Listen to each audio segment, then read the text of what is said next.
Bonjour à tous, nous sommes aujourd'hui le dimanche 2 février 2014 et j'ai décidé de poster une vidéo sur YouTube dans laquelle je montre le problème de connectivité Wi-Fi qu'il existe sur le modèle Sony Duo 13, modèle haut de gamme de la marque.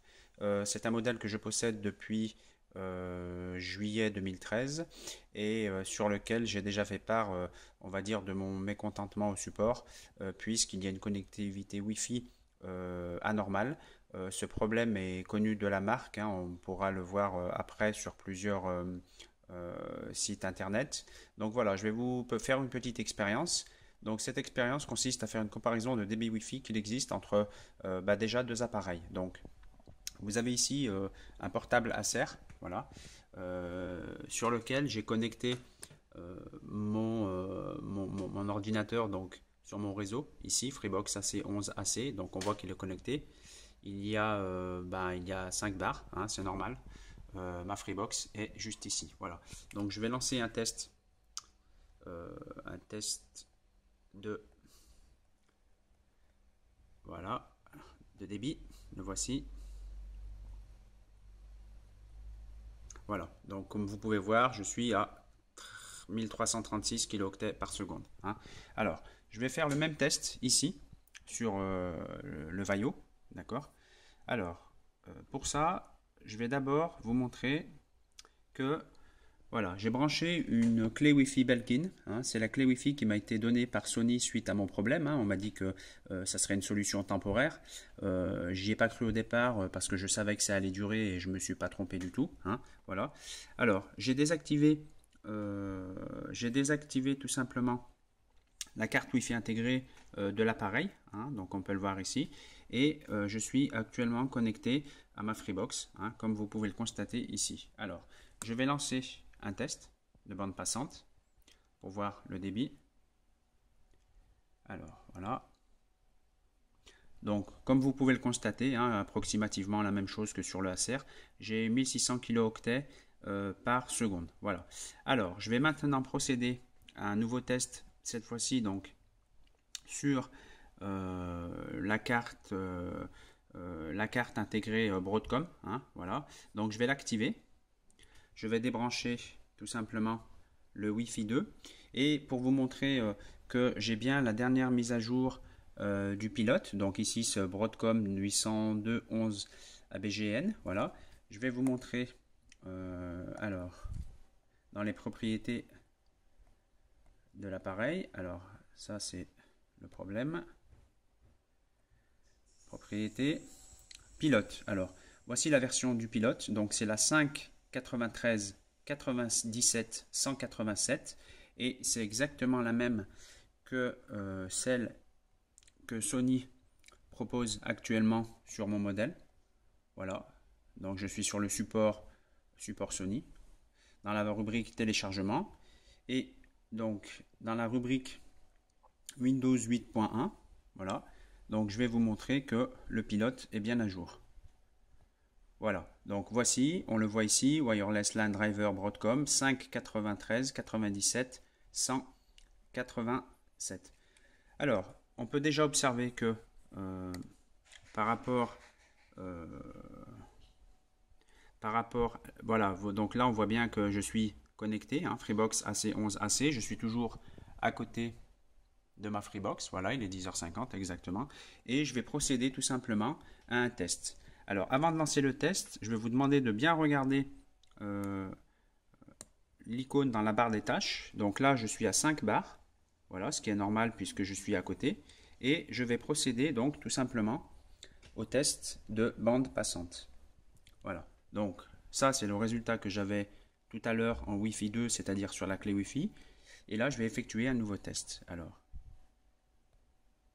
Hop, alors je vais actualiser la page.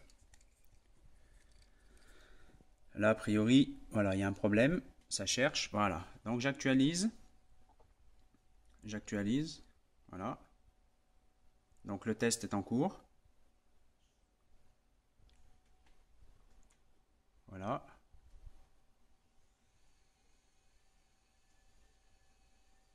Donc ça cherche, ça cherche, ça cherche. Voilà. Voilà. Vous allez voir mon débit anormal, hein. Sony connaît le problème en France, mais il n'y a pas de solution à apporter. Moi, j'ai joué le jeu jusqu'à présent avec la clé qu'ils m'ont prêtée. Voilà, les mises à jour qui sont faites. Mais il n'y a aucune solution à apporter, hein. Ils connaissent bien le souci. Pour avoir fait des recherches sur Internet, que ce soit sur les pages françaises ou à l'étranger, il semblerait que ce modèle ait un gros problème sur lequel ils n'arrivent pas à faire le nécessaire, hein. Donc je ne suis pas le seul client touché par ce problème. Mais eux, ça les gêne pas, hein. Mon appareil a déjà fait un retour SAV pour une carte son qui a été changée. Et puis j'ai fait une demande de retour également pour ce problème de Wi-Fi.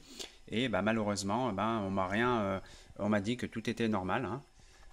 Donc voilà, pour ma part, c'est pas normal. Voilà. Donc voilà, là le test, voilà, voilà, ça fait rien. Voilà, je n'arrive pas à afficher de page, hein. Je vais réactualiser. Alors je vais arrêter. Voilà, parce que là, on a l'impression que ça sert à rien. Hop, voilà, j'arrête la page. Je suis toujours donc connecté. Voilà, je vais refaire une tentative. Donc, je vais reconnecter la carte réseau intégrée. Voilà, donc là, ça cherche mon réseau. Donc, connecté, voilà, je suis toujours, comme vous pouvez le voir, à 5 bars, hein, donc, je devrais être connecté. A priori, la barre des tâches, j'ai un signal qui baisse. Voilà, j'ai un signal qui baisse. Donc ça aussi, c'est récurrent, hein. Voilà, je voulais que ça se passe comme ça. Donc j'ai deux barres. Voilà, j'ai deux barres. Je suis toujours à proximité de ma Freebox, hein. Voilà, voilà, une barre. Ah, voilà, là, j'espère qu'on voit bien. Voilà, là j'ai une barre. Voilà, ça remonte, ça redescend, ça remonte, ça redescend, ça remonte. Et bizarrement, donc voilà mon débit, 3,4 kilo-octets par seconde. Je vais réeffectuer un nouveau test. Voilà, donc le test est reparti. L'icône dans la barre des tâches qui varie. Voilà, donc là j'ai un débit de 129. Je vais réeffectuer un nouveau test. Voilà.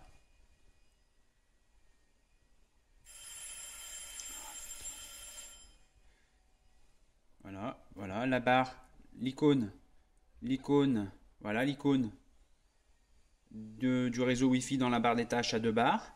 Voilà, et voilà le résultat, 17 kilo-octets par seconde.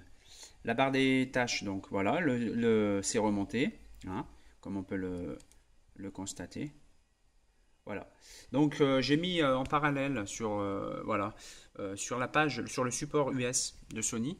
Donc eux, ils reconnaissent le problème. Voilà, la carte réseau qui est intégrée au Sony Duo 13, dans lequel le support Sony américain propose une solution, hein. Donc eux, il y a déjà une communication, ils reconnaissent le problème parce que bon, je pense qu'on est dans un pays où on a un petit peu peur des procédures des clients, mais eux, ils apportent une solution. Alors cette solution ne fonctionne pas tout simplement pour mon modèle parce que il existe des numéros de série sur les différents appareils et le mien n'apparaît pas dedans, hein. Donc ma référence n'est pas présente, donc cette solution ne peut pas fonctionner. Il existe encore plein d'autres sites internet sur lesquels on dit qu'il y a le Sony Vaio Duo 13 a des gros problèmes.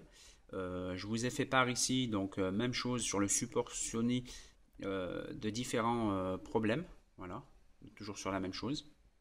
Donc si vous regardez bien, il existe actuellement 42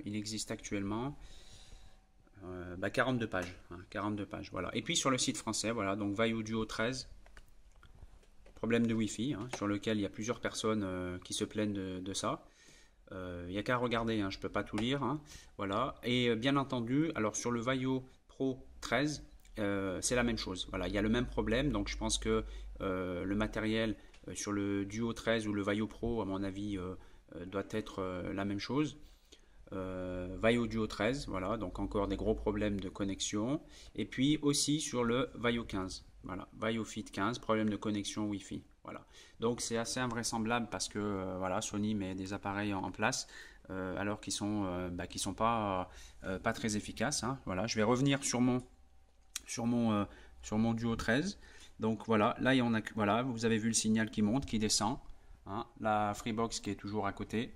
Voilà, je vais relancer une dernière fois le test pour voir ce que ça donne.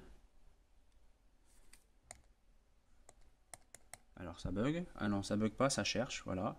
Donc voilà, test de bande passante.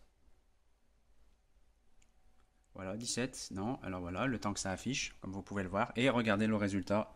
Voilà, 14 kilo-octets. Donc voilà, la barre, l'icône de la barre des tâches est remontée à 5 barres. Donc voilà, c'était une petite vidéo pour vous montrer le problème, hein. Je mets en garde tous les futurs clients qui seraient susceptibles d'acheter cet appareil. J'ai encore contacté le support Sony, mais j'ai aucune réponse de leur part. Donc en gros, ils font la politique de l'autruche. C'est dommage, hein, c'est un bel appareil, mais pour qui, ma foi, il est inutilisable, puisque moi, je n'arrive pas à le connecter à un vidéoprojecteur en Wi-Fi. C'était l'objet de mon achat, donc a priori je ne peux pas l'utiliser. Voilà. Donc je vous laisserai juger par vous-même, hein. N'hésitez pas à laisser des commentaires sur la vidéo, j'y répondrai avec plaisir. Voilà, merci, au revoir.